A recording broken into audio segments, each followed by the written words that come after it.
शिमला में शालू आलू अपनी बेटी गोपी आलू के साथ रहती थी। दोनों माँ बेटी अपने छोटे से आंगन में फूल उगाती और उन्हें शहर में बेचती थी। इससे जो आमदनी होती उससे वो अपने घर का खर्च चलाया करती थी। एक दिन सुबह सुबह शालू आलू के घर मुखिया कद्दू आता है।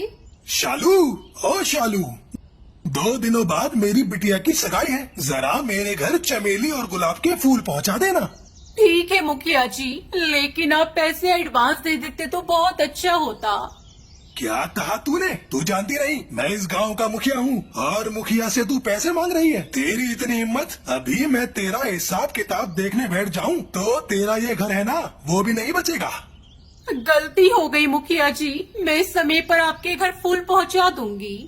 मुखिया के चले जाने के बाद गोपी आलू अपनी माँ से कहती है, ये क्या माँ, तुम उस मुखिया से डर गई? एक तो फूल के पैसे नहीं देता, ऊपर से टॉस जमाता है। जाने दे बेटी, कुछ मत बोल। तेरे पापा ने कुछ पैसे उससे उधार लिए थे। हमारे पास कभी इतने पैसे हुए ही नहीं कि हम मुखिया का कर्ज चुका सके। इन अमीर लोगों के मुंह लगना ज्यादा ठीक नहीं है बेटा। सोच रही हूँ ये फूलों को धंधा ही बंद कर दूं। आप ऐसा क्यों कह रही हो माँ? अगर हम लोग फूल नहीं उगाएंगी तो और उसे बेचेंगे नहीं तो हमारा घर कैसे चलेगा? तो क्या करूं बेटा, मुझे कोई दूसरा उपाय भी नहीं सूझ रहा है। इन सब बातों को छोड़, चल अब चलकर फूलों को तोड़ते हैं और बाजार में बेचने चलते हैं। दोनों माँ बेटी फूलों को तोड़कर बाजार बेचने चली जाती है। इस तरह कुछ दिन गुजर जाते हैं। एक दिन जब गोपी आलू फूल बेच रही थी तब लालू टमाटर वहाँ आता है। क्यों बेटा, तुम्हारा फूलों का धंधा कैसा चल रहा है? ये देखो, मैं कुछ नए बीज लेकर आया हूँ जामुन के। बोलो, दे दूँ तुम्हें? हाँ लालू काका, हमें जामुन के बीज दे दीजिए। अब से हम लोग जामुन की खेती करेंगे। हाँ हाँ गोपी, ये ले जामुन के बीज। ये नई किस्म के जामुन के बीज हैं। जल्दी ही इसके पेड़ बड़े हो जाते हैं। गोपी आलू लालू टमाटर से जामुन के बीज खरीद लेती है। अरे बेटा, ये तूने बहुत अच्छा किया कि तूने जामुन के बीज ले लिए। अब तू आंगन से सारे फूलों के पौधे निकाल दे और उनमें जामुन के बीज बिखेर दे। गोपी आलू आंगन में जामुन के बीज को बिखेर देती है। दोनों माँ बेटी अच्छी देखभाल करने लगती है। कुछ ही दिनों में जामुन के पेड़ पर जामुन लग जाते हैं। ये देखकर दोनों माँ बेटी बहुत खुश हो जाती है। माँ, जल्दी से टोकरी लेकर आओ, हम दोनों जामुन को तोड़कर आज बाजार में बेचेंगे। दोनों माँ बेटी जामुन को तोड़ती है और उन्हें बाजार में बेचने के लिए ले जाती है। जामुन ले लो जामुन, खट्टे मीठे रसीले जामुन ले लो। कई लोग उनके पास जामुन खरीदने के लिए आते हैं। गोपी आलू सभी को जामुन देती है। अरे वाह, ये जामुन तो बड़े अच्छे हैं गोपी आलू। ऐसा करो, तुम मुझे 1 किलो जामुन तोल कर दे दो। गोपी आलू सबको जामुन तोल कर देती है। इस तरह दोनों माँ बेटी जामुन बेचकर अपनी जिंदगी जीने लगती है। एक गांव में चुटकी आलू अपने पति रामू के साथ मिलकर गली गली घूमकर फल बेचा करती थी। उनका एक बेटा गोलू भी था जो दिमाग से थोड़ा पागल था। वो खेती बाड़ी करके अपनी जिंदगी गुजार रहे थे, लेकिन 1 साल तक ठीक से बारिश नहीं हुई। उनके फल उग नहीं पाए, लेकिन उनकी तरबूज की खेती बहुत अच्छी हुई। ये देखकर चुटकी आलू अपने पति से कहती है, सुनिए जी, अब हमारे फल तो उग नहीं पाए, लेकिन हमारी तरबूज की खेती इस बार बहुत अच्छी हुई है। क्यों न हम तरबूज को बाजार में बेचें? अब तो गर्मियाँ भी आने वाली है, ग्राहक बहुत आएंगे। अच्छा ख्याल है, तुरंत शुरू करते हैं। लेकिन अभी तुम्हारी तबीयत ठीक नहीं है। गांव गांव में घूमकर तरबूज बेचना मुश्किल है, इसलिए एक ही जगह ठेला लगाकर तरबूज बेचेंगे। फिर अगले दिन से वो सब मिलकर तरबूज बेचने लगे। तभी गोलू को अमरूद बेचने वाला ठेला दिखाई दिया। माँ, मुझे अमरूद खाना है, मुझे दिलवा दो ना। ठीक है बेटा, मैं अभी दिलवाती हूँ। चुटकी आलू गोलू को अमरूद खरीद कर दे देती है। गोलू एक अमरूद खाकर बाकी अमरूद को ठेले के कोने पर रख देता है। थोड़ी देर में ना जाने पता नहीं कहीं से एक तोती आकर उस अमरूद को खाने लगी। वो देखकर उसे बहुत खुशी हुई। गोलू उसे हाथ में लेकर धीरे से उसे सहलाने लगा और बहुत प्यार से उसे अमरूद खिलाने लगा।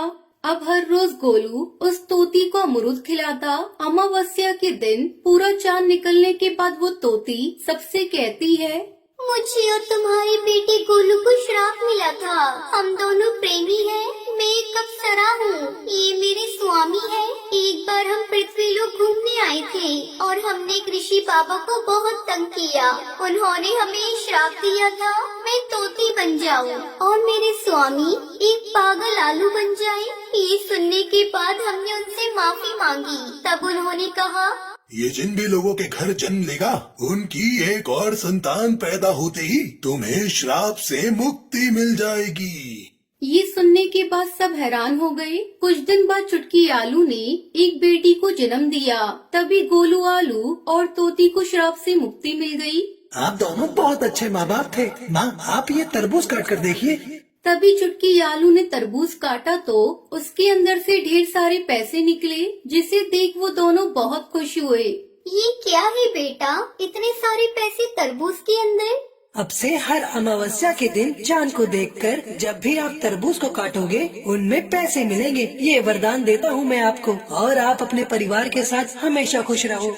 ये कहकर वो दोनों गायब हो गए। अब चुटकी आलू और रामू चांद को देखकर तरबूज काटने लगे और उससे मिले पैसों से अपनी बेटी के साथ खुशी खुशी जिंदगी गुजारने लगे। एक गांव में दो सहेली रहा करती थी, लाली और चुटकी। चुटकी बहुत गरीब आलू थी, उसके यहाँ खाने पीने की तंगी थी, और लाली टमाटरी बहुत अमीर थी। एक दिन नदी के किनारे बैठकर वो दोनों बातें कर रही थी। तभी अचानक वहाँ पर एक छोटी सी चिड़िया उड़ती हुई आई और पानी में गिर गई। तभी चुटकी ने कहा, अरे हमें इस चिड़िया को बचाना चाहिए लाली। छोड़ो चुटकी, आए दिन ऐसे सारे परिंदे गिरते और मरते रहते हैं। चुटकी का मन नहीं माना और उसने पानी में छलांग लगा दी। जैसे ही वो पानी में कूदती है, वो एक अलग ही दुनिया में पहुंच जाती है। उसे सबसे पहले वहाँ एक पेड़ मिलता है। पेड़ उससे कहता है, अच्छा सुनो लड़की, पके हुए फल के बोझ से मुझे बहुत तकलीफ हो रही है। पेड़ से पके हुए फल तोड़ दो और मुझे हल्का कर दो तो मुझे बहुत राहत मिलेगी। चुटकी बिना कोई लालच के उसकी मदद करके आगे बढ़ जाती है। आगे उसे वही चिड़िया नजर आती है जो पानी में गिरी थी। वो झाड़ियों के बीचों बीच फंसी हुई थी और मदद की दुहाई लगा रही थी। मेरी मदद कर दो, मुझे यहाँ से निकाल दो। तभी चुटकी आलू उसे तसल्ली देते हुए कहती है, तुम घबराओ मत, मैं तुम्हारी मदद जरूर करूँगी। वहीं एक बूढ़ा जादूगर आलू छुपके से सब देख रहा होता है कि कैसे चुटकी आलू सबकी मदद कर रही थी। चुटकी की दरिया दिली देखकर उसे बहुत खुशी होती है और वो चुटकी आलू के पास जाता है और उसे वो बदले में एक जादुई चक्की देता है। चुटकी उससे पूछती है, ये क्या है बाबा?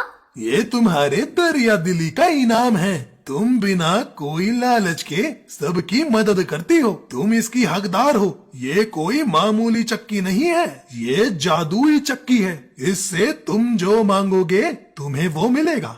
चुटकी खुश हो जाती है और खुशी खुशी जादुई चक्की लेकर अपने घर आती है। वहाँ उसकी बूढ़ी माँ उसका इंतजार कर रही थी। जैसे ही वो घर आती है, उसकी माँ उससे पूछती है, ये चक्की क्यों ले आई बेटी? हमारे पास खाने के लिए कुछ नहीं है और तुम ये चक्की ले आई।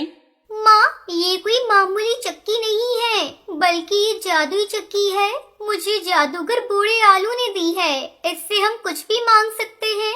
तभी चुटकी आलू उस जादुई चक्की से कहती है, सुनो जादुई चक्की, हम भूखे हैं, हमें खाने के लिए दाल दे दो। तभी चक्की से दाल निकलती है। दाल जब तक निकलती है तब तक चुटकी उस पर लाल कपड़ा नहीं डालती। जैसे ही वो लाल कपड़ा डालती है, चक्की रुक जाती है। वो घर के लिए कुछ दाल रख लेती है और बाकी की दाल बेच देती है। ऐसे ही वो गांव में जादुई चक्की से निकली हुई दाल बेचकर अपना गुजारा करती है और अमीर हो जाती है। तो दोस्तों, इस कहानी से हमें सीख मिलती है कि हमें बिना कोई लालच किए इंसान और जानवर दोनों की मदद करनी चाहिए।